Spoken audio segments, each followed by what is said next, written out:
Yes.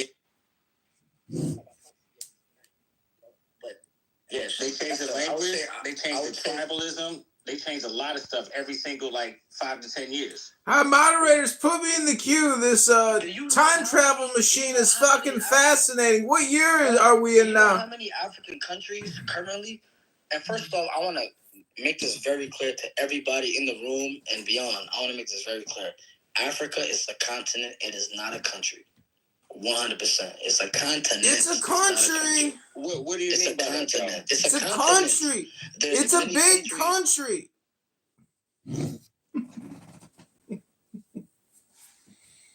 Damn, he had to clear that up for us.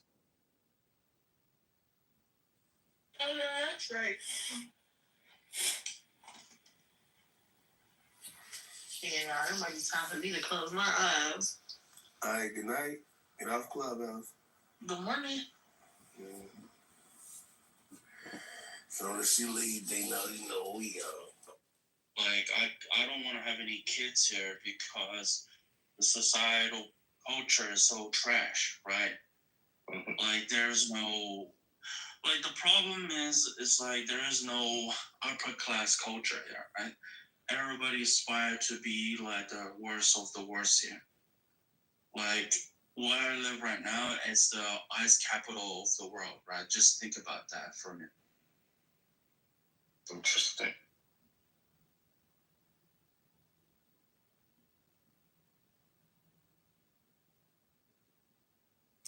Well, if you were a true believer, you would have kids regardless of where you're at because you'd want to be fruitful and multiply. No, you can't, bro, because you can't even afford a house. How are you gonna have your children buying anything? They're gonna move away anyways, right? This is not Israel. This is why I think Israel does look good. Actually look up to Israel, the Zionist ideology. No matter what you say about the Jewish people, whatever, but what they're doing with the whole cellular, plans makes sense because they're literally thinking about the long term, strategy of survival of the Jewish people in Israel. Right, the settlements make sense, right? If you look at the construction of housing in Western country, free markets, they don't make sense. You're not living with your community; you're living with a stranger next door. My next door neighbor is a Hindu, right? I'm a Christian, but what the fuck do I have in common with him? He worship cows. I don't know, man. Yeah, but in America, people live their whole lives and never even say hello to the neighbor. They have no idea who they are. Once you're inside your house, you don't even know who you're living next to. You could have a neighbor in an apartment complex, live there 20 years and never even say hello to the person. So there is no community. It's gone. In the 1950s and 60s, when you had immigration coming in, the whites fled the city because they didn't want to deal with rising crime, right? Mass migrations of immigrants. And back then in the 50s and 60s, even the whites, right, if you think about it, they would say hello, but that's all they would do. That's a problem, right? And I'm not saying all whites. There were still associations, right? Like Rotary clubs and book clubs, sure. But you didn't have any culture besides money and freedom to really talk about. So the small talk of America where you're oh, it's a beautiful day. How are you doing? But don't tell me really how you're doing because I just want you to say fine, thank you. That started happening in America in the 1800s because all the Protestant denominations didn't want to impose didn't want to offend the other Christians so that they could have more future customs, right? So actually, what you're complaining about is something that came about as a result of multi-Protestant denominational America, where as far as they were concerned, they were different religions because they disagreed on fundamental life. And because of that, we saw what would happen before Islam and all these other religions come into America and Catholicism. The Protestants already screwed themselves by saying, we want to have a non-denominational, non-religious society. but we want everyone to have their own church, right, or their own town church. But we don't want there to be like a church institution, and we can't because we all disagree. It was never supposed to be unity in America, unfortunately. The freedom of religion and the freedom of all the Protestant 4,000 folks in America over the last Special years Forces turns men that America was supposed to be the land of experimentation, not of unity, not of solidarity, not of Gaylords is a Chicago street gang which was most active. And it's not that the founding fathers did this on purpose, trying to destroy this country. They thought they were saving this country by being anti-Catholic, anti-European, anti-. My very first but actually instead they created a culture and political norm that would deconstruct Christianity and Protestant values over time, where you could not enforce your values onto your community or your society, except political activists can, political ideologues can, but Christians can't. So by Christians not being able to bring their Christian faith into politics, it was preordained that Christians would lose political power in America. And you can kind of see this happening in the 1900s, where all the Christian elites of America, who used to be the patrician class, are shoved out by the middle class and FDR's intellectual academic class.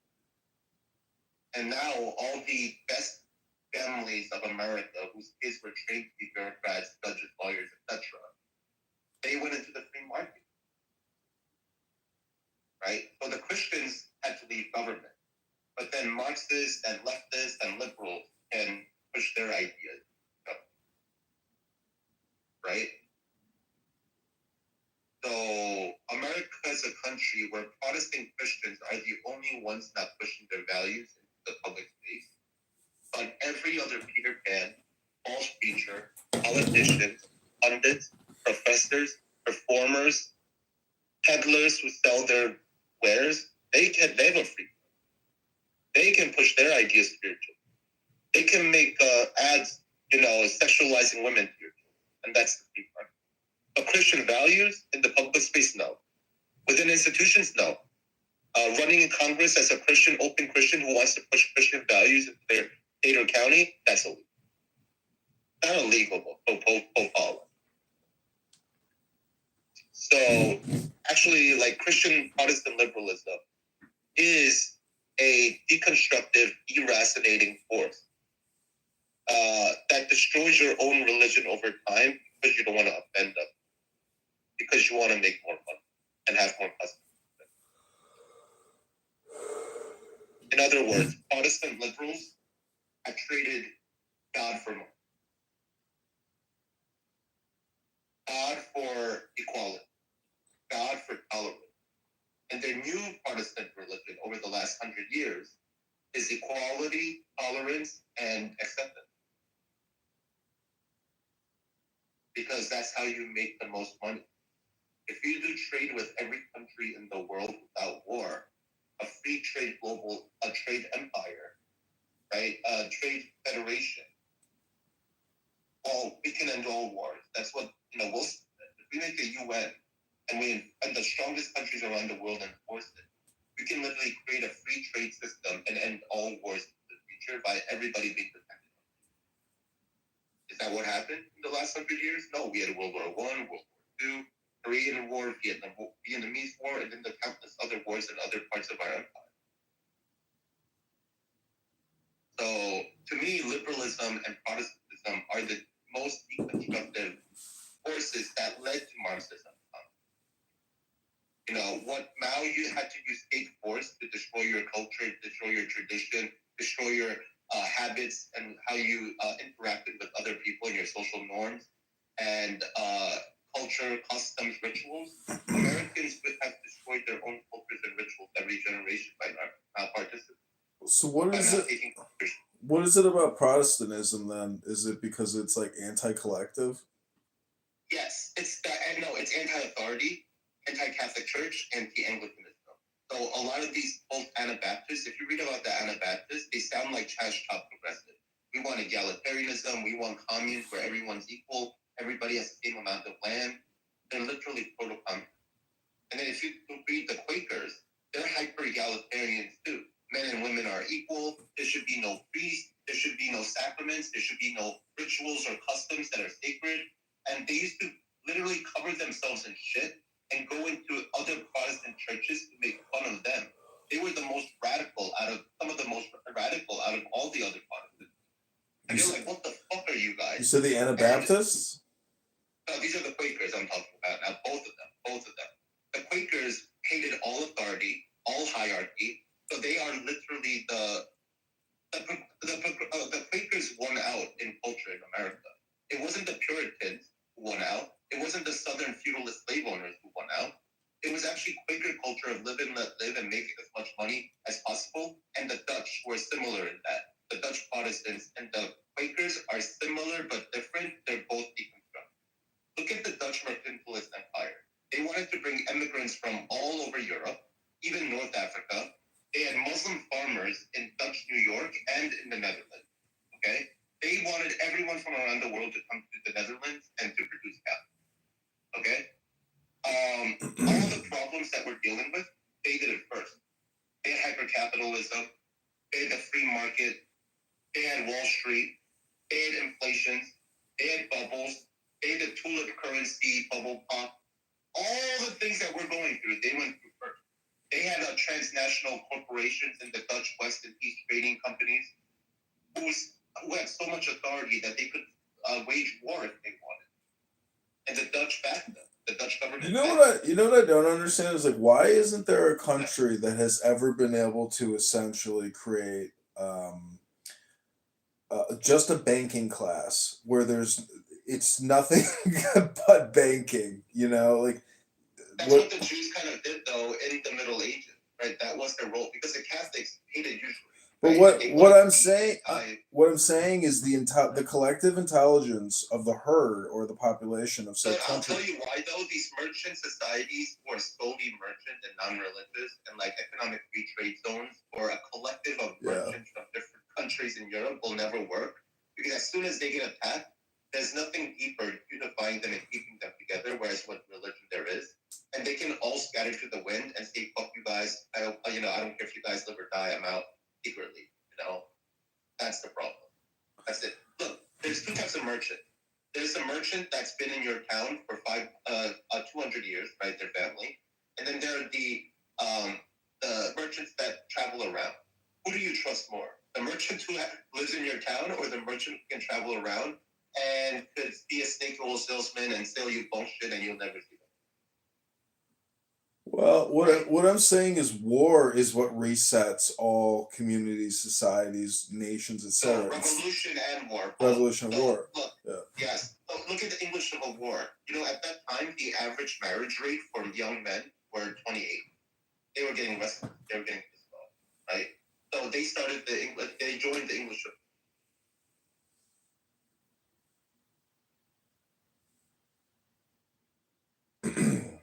You might be on. I think you might have hit your mute button, Joe. Sorry. What was the last sentence I said before I got muted? Something. I don't know. I can't remember anymore. Anybody remember the last sentence I was saying? You're mentioning some like dynasty or historical family or period or something in England or something.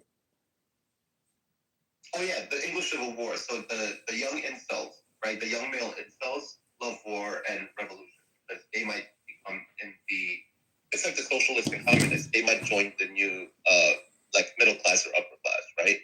So treasure, right? Getting treasure at the end of the war and then being able to buy land and be a peasant. So young men, when it gets too hard over time, then they'll rebel. So when the average age of marriage reached 28 in England, is when you saw the English Civil War happen, actually, which means like for you to get married was so hard and expensive that you had to wait until you're 28 to get married. Whereas traditionally, they would get married at 16 to 21, right? See that difference? So same thing happened in America, right? You have to be 30, 35 to get married as a man now, at least, right? And we've passed that point. So now why haven't we had a revolt in America? Because they've provided enough luxuries and amenities for the average guy to be okay with, because they get infinite porn, infinite dopamine, infinite entertainment consumption, buying gadgets. Every new gadget comes out, ooh, shiny toy, new Lego set, oh, collectible this, collectible that. They've turned men into what women were in the 70s and 80s, which were consumers, buying like K-pop posters and J-pop posters and all the posters for every Backstreet Boys and the sticker set for every Backstreet Boys and, concert tickets. And like, we've basically become that in the West for young men. So they've actually done everything right that would prevent a reaction from the lower working class men of your society, actually. So because they've hit all the conditions and like free porn or prostitutes and OnlyFans, like the men's dopamine, all the dopamine things are being hit so that they don't revolt. Is it cultural though? I mean, I can go to I don't know. It's just always an index within every culture still, no matter. No. Historically, yes, before like technology, but in the last 20, 30 years, I can't even see any men rebelling in the Middle East right now. Where's the rebellion? Where's the rebellion in Korea? Where's the rebellion in all these countries that are ossified? They don't.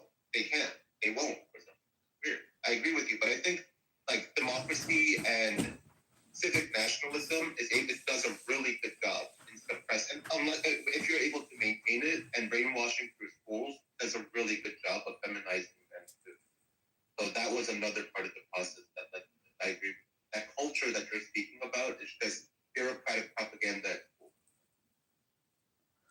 Right? I don't know. I really do philosophically believe that there's not a speck of dust out of place in the whole universe. Like, yes, we may complain, but still there's like great equilibrium. The fact that we're like safe in our homes in America having this conversation while we're $40 trillion in debt and there's hasn't been a nuclear bomb since World War II, in an active war. I don't know, there seems to be a great I think it's like kabuki theater. Like all this Wait, but everything is with kabuki. don't you also think that China and America, for the first time in like 70 years, might actually start pointing weapons at each other, though? And No, I don't think where so. will that end? I don't think so. I don't think China and the I'm not U.S. saying that will go to it'll war. happen, but I think we are getting to a place where that might be an outcome because of the trade wars. The trade wars can lead to real war. I don't think with China. I think China is smart enough to always just do a proxy war, and America is smart enough to also just see proxy wars Yeah, but prevent. the proxy war is literally Taiwan, though. Their only proxy war is Taiwan and Hong Kong. No, That's it's their only manufacturing. proxy war. All the Chinese weapons end up wherever the proxy war is. It doesn't matter where it's at. Yes, right. But regardless, we're losing out in the long term if we continue this relationship in the same way we've done with China, with like free trade for them and not for us. Like they're gonna be able to dominate us. I know, but they are already opening up. Guys. They're already opening up to Western markets, meaning Goldman Sachs, J.P. Morgan, all the big financial service corporations are already making inroads. It's already right, but at this moment, right now, they have the military superiority, bro. I'm just saying, if China. They can make thousands of drones a year, right? And imagine you have a $20 billion carrier, and the Chinese, way more than that, but whatever. But imagine that they send even like 40,000 drones because they each cost like $1,000 or $500. That's worth it to destroy one carrier. Even sending 50,000 drones is worth it to destroy one carrier. Because the carrier is worth like $2 billion, bro. So if you No spend doubt. $20 million, No doubt. Yeah, exactly. Hold up. We're military fucked right now. Like, this is the equivalent of like World War I, where you had cavalry forces running down the field while the other side has fucking tanks and shit, and running over your trenches. That was the Polish against the Germans. The Polish still had cavalry and still believed that they could win against the tanks. Bro, you are investing in $2 billion carriers and $200 million destroyers that can be destroyed by $2 million of drones. No, I agree. I I think don't think you understand like how bad of a situation we're in, because right now China is realizing that they could kind of take over Taiwan and get away with it, right? Because they're not going to use nukes. America's not going to use nukes, and then they don't have any other. But what? They haven't created. Hold up, they haven't created a NATO of East Asia, which they should have done over the last 30 years. They should have, but then that would have insulted China. So if they did it, it would have been the situation fucked up and basically, right? No matter what they do at this point, they're fucked. Either they destroy the relationship with China and now America has no production and now we're fucked and have to spend the next 30 years to figure out production in Mexico or America or some other place, maybe Canada, right? And we're going to destroy the economy that we have in America, basically, where the middle class, the working class will not be able to go out and eat. The lower middle class won't be able to go out and eat anymore except once a year again, like back in the 50s. Like, that's literally where we're heading back to. Like, the days of the working class being able to eat McDonald's 3 times a day and not cook is gone. And that is literally how the working class in America have run for the last 20, 30 years. Literally, the dollar menu of McDonald's literally kept the workers fed. Right? So now that McDonald's is $15. But Gio, what is the intent of China? Meaning, how advanced is their psychological IQ to know that war is probably not actually what they want? Long term. No, it's not. But they also realize that America is reacting whether they like it or not. Right? The American voters are reacting. The American leaders are reacting. They're saying, wait a minute, like COVID showed them that they have no operational security. They have no offset. They have no logistical security. They have no production security. And because of that, the national security is at risk now. Yeah, but to say Like, that COVID... What are you going to do? One last thing. What are you going to do when Russia just dominates the North Sea, right? And the Arctic Circle? Because America's been paying attention to like Afghanistan instead of the Arctic in the next 20 years. Yeah, but I mean, we don't even get the oil out of China, out of California. Why do we care about the oil up there? No, it's not even oil. It's not being petrodollar. It's petrodollar. Oh my God, that's petrodollar. First of all, second of all, why would you want Russian nuclear submarines secretly above Canada and Greenland? Like, why would you be okay with that? I mean, nobody is, but it's a barren fucking wasteland. Hold up, just real quick. Isn't that what we went through the Cuban Missile Crisis over? Where the Soviets were putting fucking missiles that could hit America and Cuba? Yeah, but that's in our belly. Another Cuban Missile Crisis? You're talking about an inoperable area full of fucking icebergs. Massive around resources. Hold on. The Arctic has a massive amount of natural gas, oil, and other minerals which America needs for military manufacturing. I know, but extraction is very difficult. It's not easy to operate up there. But this is like critical. This is like buying Alaska, right? Who knows, 100 years down the line, you have the technology to actually do that shit, right? I know, but domestically in the United States, we have enough oil and gas for hundreds of years. It's a huge country. No, it's not what we have. It's what they get access to. What are you not understanding about this? I'm just saying that the extraction up there is so difficult. It's kind of a pointless conversation. It doesn't matter. Russia needs other places to get oil. Did you know, due to the Holly Smooth tariffs of the 1900s, Japan was one of the biggest importers of American oil and gas. The only 90% of their oil and gas came from the United States in the 1880s, 1900s, sorry. So when the Holly Smooth tariffs passed, and they said we're not selling oil and gas to the rest of the world anymore, Japan was one of the worst affected by it. Now, what happened as a result of that? Pearl Harbor. They were pissed that you're not selling them oil. Listen, the only point I wanted... Southeast Asia and the Philippines. Only... America, gunboat diplomacy stopped them from getting the oil in Philippines. The Japanese have no access to oil, right? Like, what you have to realize is that Russia, for them to function, they have to get those oil fields. So either you're going to give it to them and set up a scenario where in the next 80 to 100 years, they're going to be stronger, or you can take it over and prevent them from taking it so that there is no alternative for the Russians for extra oil and access to oil. Like, this isn't just, we have enough oil, so we should let Russia take over every oil field around the world. This basic geopolitics. Okay, but this is... Hold on one second. Hold on one second. This is the only point I wanted to make about China and their philosophy or psychology. If you read the Tao Te Ching book, which is, second most popular book ever produced in human history.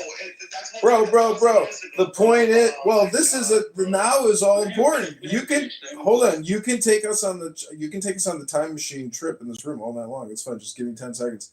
The point is, in the Tao Te Ching, it's stressing the importance of avoiding conflict, and so therefore the Chinese are like maximum risk adverse individuals when it comes to war. And when you watch the videos of the soldiers on the new aircraft carrier, etc., you're talking about soldiers who I don't think are really like bloodthirsty, world conquering, dominating people. You're talking about like a very educated people. They're not like that. I don't think that they're essentially Wait, first of all, conquering we were people. talking about Russians, not Chinese. Hold up. First of all, we were talking about the Russians with the Northeast, not the Chinese. No, prior to that, we were talking about the Chinese. Prior to the Russians, we were talking about the Chinese conflict in Taiwan.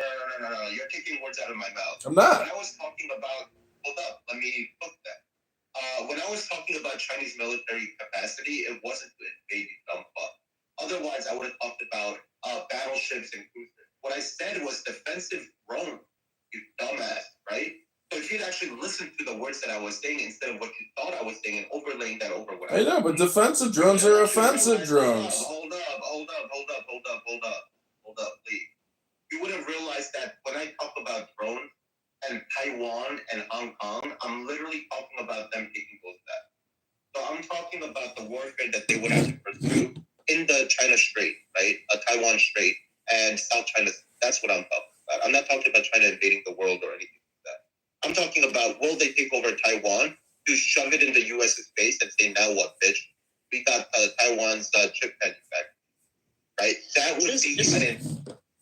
would be an entire geopolitical change in everything, right? But that would mean they'd have to kill thousands and thousands of Taiwanese. I don't think they want to do that. Japan, right, but I'm not saying that they have to violently take it over. They could just take it over politically. Then what? What if functionally China rules over Taiwan behind the? But is that already happening though? Is that any different? Correct, it is. That's what I'm trying to point out anyway. Whether violently or not, this is happening is what I'm trying to explain to you. But you're just hearing one side of it. Because, you can't even engage or talk about this topic without, casting your own, ideas to what you want to do. Well, welcome to communication. It's all a projection. No, because you're not asking questions. You're like implying that I'm saying something else and then changing the topic to like China invading the world. I never made any claim or any ideas. I didn't praise China for making like cruisers and fucking destroyers. I didn't say any of that. Okay, let's just I just want to share some of my points on this question, right? And Wisdom was asking about if China is going to take over the world, right? Now, I guess from a Chinese perspective, Wisdom is correct, right? China's imperative is to averse any wars immediately, right? And we can see that right now America is also at its weakest point, militarily speaking, right, for the last 30 years. So we can say that for sure that, as well as I agree with Gio, is that China is already influencing Taiwan in a way that without military intervention, China will capture it one way or another anyways, economically or politically, right? It's gonna take a bit longer, but it will happen gradually. I mean, but I think you should worry more about America, right?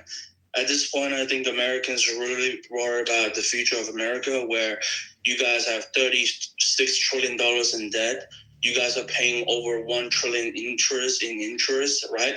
And at the end of this year, you guys are going to pay over $1 trillion interest already, right? And next year it will be way more, right?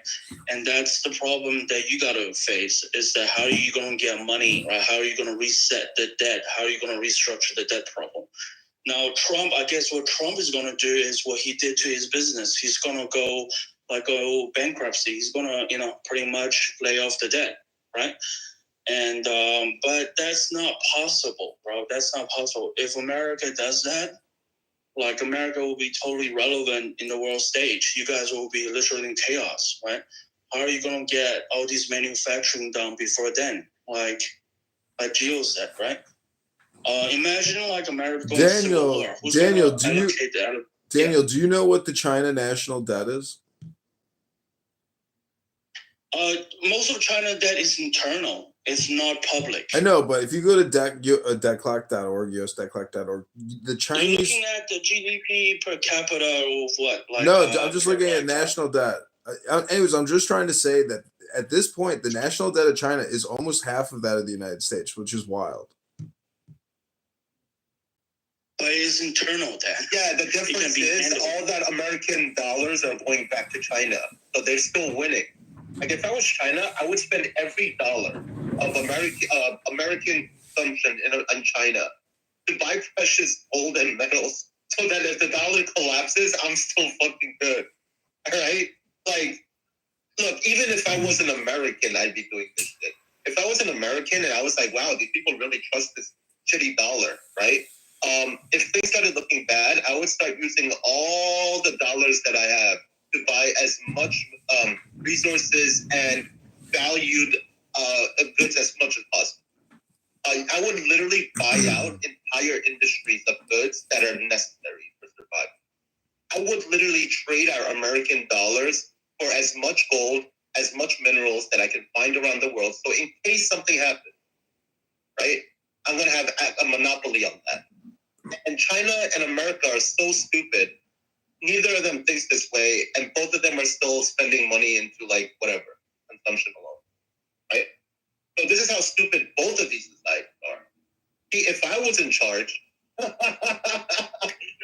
I saw the American dollar going down, I would secretly start buying Bitcoin. I would secretly start buying gold. I would secretly start buying every precious metal that I can buy in the entire industry of. This is how you play the game. Like the rest of these people are retarded. Absolutely retarded. And they still think that they're going to have the same economic system in 50 years or 100 years. They know that. But let me tell you why they don't do that. 15, 20 years. No, I hear you. But unfortunately, this is the situation we're in. And whoever does this first is actually going to win in the next 100 years. That's for no.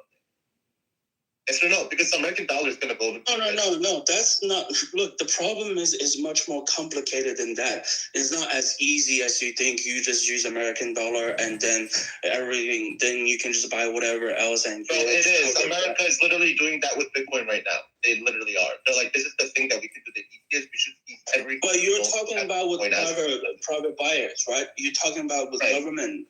Like the problem you said with American dollar is that it's control in China is controlled by the government, not by the market, right? So that's the problem you're talking about. So all the USD is controlled by the CCP, right? So you're talking about private, hedge fund and people who are buying gold and other assets, right? Rare earth minerals or whatever, like Bitcoins to hedge this problem. But this is not but you're talking at a government level, which is different. China is not going to do that because it's also using the USD to anchor its other assets as well. So it's actually, look, the point is, right, I think that what we're missing is that America is still going to be standing in 30 years. But it's only going to be the rich people on Wall Street who's going to really have a good life and have a massive influence over politics. Even if America goes another civil war, you guys and people who are the bottom 80%, your opinions don't matter. You don't change Wall Street, right?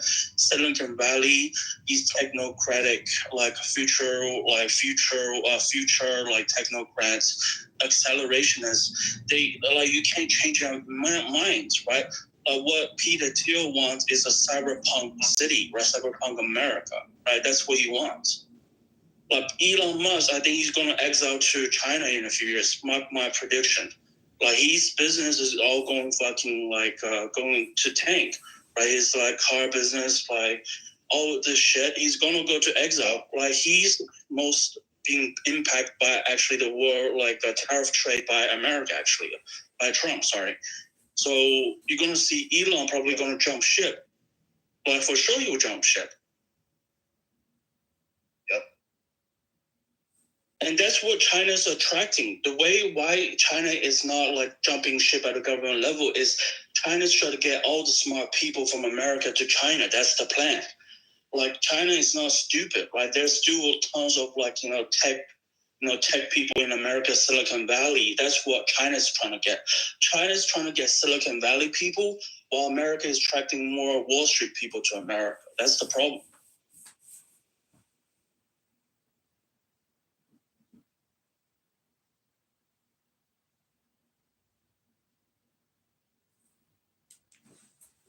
If you look at the S&P 500, the stocks that are carrying American stocks right now, stock market right now, is basically Tesla, Nvidia, like these tech like stocks. But guess what? All these people are not born in the United States.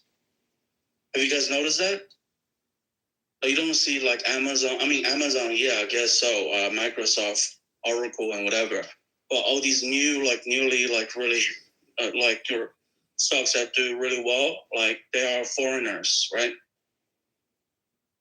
No, just the CEO or one or two of the positions are foreigners, but like most of the structure is still Anglo.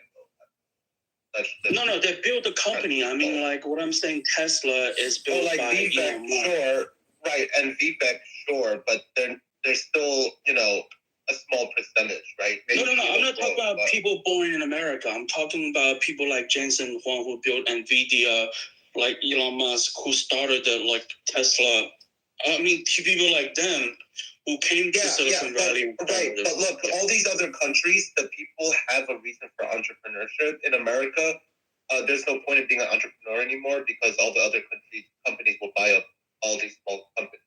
So it's actually our regulatory bureaucracy that disincentivizes Americans from being from innovating, right? So until we figure that out, I agree with you. But America has been in handcuffs. You have to realize, it's not because America, right? Correct. So from my perspective, I don't know. This is going to be a shit. That's why remember Honju for the last 2 years was trying to go to San Francisco to get funding for his company. And what he told me in person was that he was trying to get rich. Bro, you know what's the funniest shit? Honju says he's 150 IQ, and you and I know that he should have gone into tech and invested money there. But he started an education company. You know how stupid that is? That's like me starting a piano store in 2025. Nobody fucking plays piano. Right? If he was smart as he claims he is, he should have invested that money into tech apps and startups and been an investor, gotten equity, gambled that way. Or start his own tech company. He didn't do that. Isn't that hilarious? Daniel? The smartest 130 IQ dude didn't even know to invest in tech. Gio, listen to this. This is from usdebtcollector.org. This is the currency and credit derivatives in 2000 was 89 trillion. Now the total currency and credit derivatives globally is 726 trillion. And then in the year 2000, a lot of that is bullshit though. A lot of that is just inflated, evaluations and appraisals that random people are making and thinking that they have the authority to, and then other people believing that. Well, then that implies that there's a financial crisis right around the corner.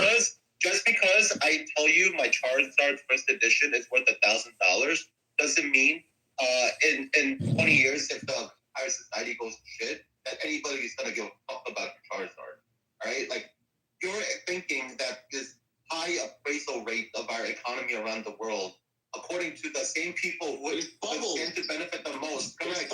Yeah, it's a huge bubble. Most, right? Who stand to benefit the most by overinflating their assets that they own. You're like, see, all the rich people's appraisers are saying my mansion is worth $75 trillion. What do you mean it's not? What do you mean my American middle-class house in Kansas is worth $700,000 in the suburb? What do you mean? Well, they're saying that the municipal pensions are all going to fail because if there's 3 years of bear market, they won't be able to pay the pensions out. Correct. So that means the baby boomers are going to, everybody's in a crisis then, yeah. Yes. Actually, there's a guy named Mitch Wexler. Look him up. On his company's website, Mockingbird Properties, he's shown you that by going through the Texas County Appraisal Board, who have been raising the property taxes on all his properties for the last 10, 15 years, he's like, all right, you guys want to keep playing this game? I want to know exactly what metric you use to raise the appraisal of my property so that I have to pay more property tax every year. And he went through the legal system in the county courts, the state courts, and then the state Supreme Court. And what he found out through 15 different lawsuits is that there is nothing that they're basing it on in actual metric. They're just making it up as they go because they have budgetary shortfalls in the pension and the school budget, and all the things that property taxes pay for. Actually, and his estimate is that 30% of people cannot afford their property tax in the next 5, 10, 15 years. Right? He doesn't know when exactly is going to happen, but he's predicting that it will.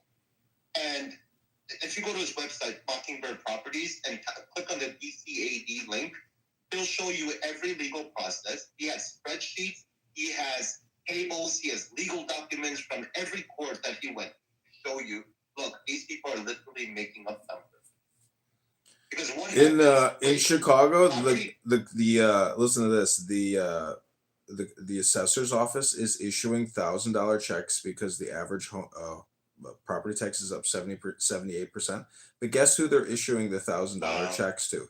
South Side people. They're not giving it to white people. They're only issuing checks, $1,000 checks to white people. The people don't get checks. The people who have businesses don't get checks. It's the least productive Chicagoans who will get checks while your house is. And then now think about this. Hold up. Now on top of that, you and I know that all the home insurances of the South have left the South over the last 4, 5, 10 years, right?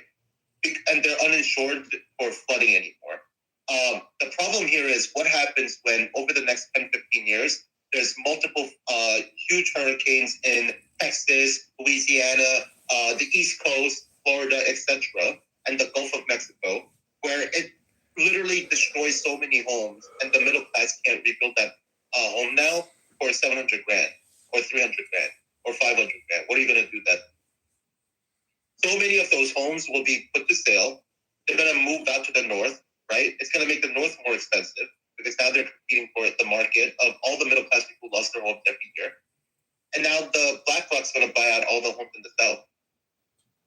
Well, what do you think about inflating the money supply to an insane level where we actually pay off all foreign borrowers? We should have done that. We should have done that in short periods over the last 100 years. Well, let's say the last 40 years. You guys should have done that in COVID. We should have done that. Correct. You guys should have done that in COVID, actually. Correct. But instead of that, you guys gave all that money to Ukraine. You know how much money? Right. Over $100 billion you guys assisted the first act was HEROES Act.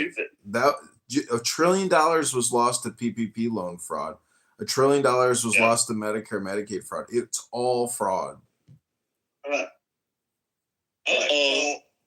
So if you see this, and now the middle class's generational wealth of having their parents' home carved out, and then on top of that, we won't know how much of them will collapse. So a huge chunk of the middle class who owns homes will no longer own homes. Yeah, three out of 10 will have their homes sold because they can't pay taxes. Hold up. Look at the 401k today. There's nothing there. Yeah. And then on top of that, we'll have to see what happens when the millennials and the younger generations get all their money from the boomers in the next 5 to 15 years and what they do with that money. That'll be extremely important. Anyone who says that they can predict the future right now, and when people ask for predictions and you're so confident, you shouldn't be that confident because you and I don't know how the millennials with all that access to money that they've never had before, who've been living on ramen for like the last 5-10 years after university, who are still paying on their college debts, they're not going to know how to spend their money. They're not going to know how to invest. They're not going to know how to start businesses or own a home. And they're going to have to learn all that, and they're going to waste a lot of money. You know what's wild is during 2019, when rates went down to 2%, basically, people were so scared that they didn't even pull the trigger and take a mortgage out because they thought everything was cratering. Yeah. But, they're not wrong. It just took a little bit longer because the illusion is so strong, and the illusion, everybody's same illusion, shared fantasy, is keeping the system alive. Just like the dollar is based on nothing but every American. No, it's the property taxes. People have to keep working, like you said. I don't disagree with you. I don't disagree. Yeah, correct. That's the point I was making earlier. It is the property taxes, but now the teachers union in New Jersey has been squeezing and increasing the property taxes in New Jersey, where they went from one of the lowest property taxes in the 70s and 80s to now one of the highest in the country, up to. And they've been draining all the future funds from property taxes from just so that they can get the best healthcare gold star plan in the country, right? So now people know how to take advantage of this, like unions and firefighters unions and teachers unions and police unions. They're like, yeah, give me that money. I don't care. I don't care if the budget collapses in 20 years. Give me that money. And you promise that. Look at that documentary, right? We talked about many times Chinese factory, right? Look how the union played a really important role in, preventing the company being actually run in a way that really benefits the company, right? The revenues. Yeah. Now, think about what's going to happen in the future, right? I just wanted to add that, look at the stocks, right? Look at the U.S. stocks right now. You guys have $1 trillion of value just wiped out. That's the bubbles, right? That's not actual value. That's what Gio was talking about. Correct. This appraisal problem of America last 30 years, you just saw an avalanche of bubbles being squeezed out of the market, right? And this is slowing down the liquidity of the equity market as well. So this is why I think you actually have to look when you say you don't know what's going to happen in the future. Just that's what I'm saying. Look at this year and look at next year, right? Look at how much revenue you guys are collecting this year because you got the tariff and the tax season just finished, right? Look at this year and next year. If the midterms doesn't go well and if something goes to Trump, he dies or something happens or whatever, or a new war breaks out with Iran. You can really gauge the long-term outlook of U.S. economy. I think the next 2 years is really critical for people to understand where the U.S. economy is heading. This year, just look at the revenues and tax, and next year just look at how much the economy is receding to. Right, we don't know how much America is receding this year, but next year will be way harder. It's the greed of the rich. It's going to be the infinite greed of the rich that'll make them make stupid decisions. Because if I was a multi-millionaire right now and a multi-billionaire, I would just leave the market. I would take I would leave some money into certain things. I would start creating my own communities, and with people who are loyal to me of my own religion, right? And literally create cities. You could literally do that. That's the smartest billionaire. Otherwise, all the billionaires are going to be killed by global communism, of the working class, of the fascists, the nationalists, and the communists uniting to kill all the global elites to that business. I'm telling you that right now. Right. Remember that black guy from the South? Yeah. Remember that black guy from the South? He's moving to Portugal with his daughter? Yeah, but that's not enough. Yeah, but that's retarded middle class moving. One person moving to a small town in the Philippines or Japan is nothing. That's not what I'm talking about. I'm talking about literally a Catholic billionaire creating a insular community of 20 to 50,000 to 100,000 people. That's what I'm talking about. Where they have their own ecosystem of a functioning economy. Right? Those billionaires that do that are preparing for the future. Every other billionaire is either going to lose everything or a huge percentage of their valuation. That dollar is going to be worth less in the future. So, they're literally investing into a system which will collapse and it will mean nothing. So, to me, the smartest billionaires are the ones who start buying, goods, materials, right? Creating a sustainable ecosystem. Those are the only ones who are really going to survive, actually, as far as billionaires go. But if there isn't some kind of horizon event that kind of changes this dynamic and kind of lowers the power of the, let's say, global free market capitalists, yeah, it's not going to be pretty. And billionaires are going to have to run away to abandoned islands. So I don't know, bro. I don't know, man. To me, that's what I'm saying. That's what I'm saying. I've been saying for the better of this year is that Trump can actually make America, the U.S. dollar, strong this year or next year if he attacks Iran. If he controls the oil supply of the world, so he's gonna create another inflationary, inflationary problem. In a global economy, right? So maybe American can capitalize on that a little bit, but that's stupid as well, right? So that will actually make the demise of America in terms of economics will faster, will hasten the effects of like the global downturn. So I don't know. There's a lot of things that could go wrong the next Trump 2 years. Trump could have done this so many better ways and different ways, but he's just not smart enough, and he doesn't have the right advisors. Like, imagine he started investing like billions of dollars into companies opening up fracking right now, starting from like 2 months ago. That's the type of shit he should have been doing. Imagine he created a pipeline for the Northeast to get cheaper. No, he just doesn't. But then correct. So, but either way, though, set the right political climate for that to work.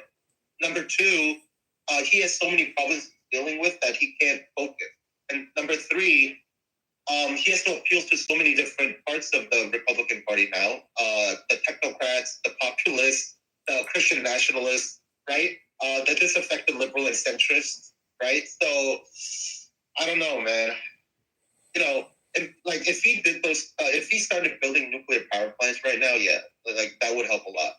There's so many things he could be doing that I think would be better, and then the libertarians would like suck his dick for doing that, you know, to some degree, because they're like, wow, energy independence, right? So I don't know. That is one of the big ways he could be doing this by creating. But then America's political atmosphere is so violent. Imagine you created nuclear power plants and then like someone bombs that shit, you know? So you can't anymore now. Like, we're in the worst of every system situation. The worst of capitalism, the worst of socialism, the worst of libertarianism, the worst of like every utopian ideology has mixed into this and reaction to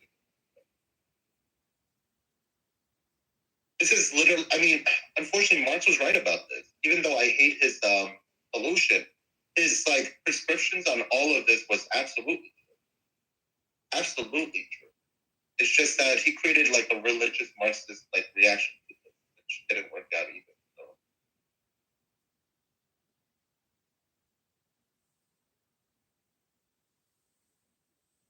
Yeah, his observations are correct, accurate. Yeah, very accurate. You know, so unfortunately, I don't know. Like the way out of this liberally would be like, oh, everybody agrees, the upper class and the middle class and the upper middle class all agree to make sacrifices. Yeah, okay, that's really gonna happen. That's what like liberals really think. Like, oh, if we have to all sacrifice, we will. Like the Great Depression. Not anymore. You won't. Yeah, I mean, we might see a culture war soon as well, where like the boomers will take their 401k cash out, live in Asia, right? Look at like I don't know, man. Just like Mexico City. It's already happening. Mexico City, right? Have you heard about Mexico City being taken over by boomers? And then it's increasing the price for everything for the Mexican workers. So now they have to move out further from Mexico City to come work in Mexico City, and the prices for everything has gone up, and the currency is inflated, and the dollar is way stronger. So a U.S. dollar is worth like 10,000 pesos. So then, like, yeah, now the dynamic, the wage disparity or the income disparity between the boomers and the like taco stand owners is so high, right? Bro, that's essentially that thing right there is literally the problem we're in. But the thing is, the Mexicans or the Mexican cartels can take over their property, seize their property. Because look, if Trump, remember what Trump, when he was inaugurated, he was talking about striking the border cartels and labeling them as a terrorist group. Now he's sort of trying to pressure Mexico again regarding the cartels again, right?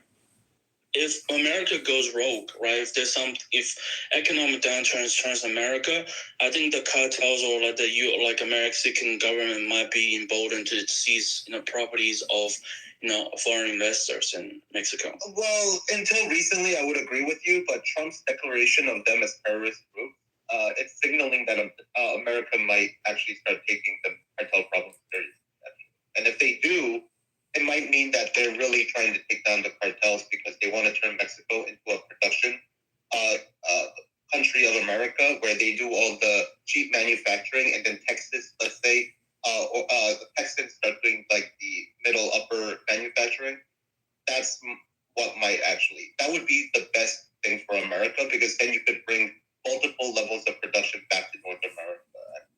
And if you were able to somehow make Central Americans as productive as Mexicans over time, that would contribute to that low manufacturing labor force. That is the only way out of this. For us to have, cheap production, but at the same time, not in China. That is like the only geopolitical way out of this, from my perspective. But the way that Canada's going and destroying their own economy, they might make a run for the money for being our new Mexico into the future if they destroy, and they go this nationalist Canadian route where they want to decouple from America and create a new economy. Hold up.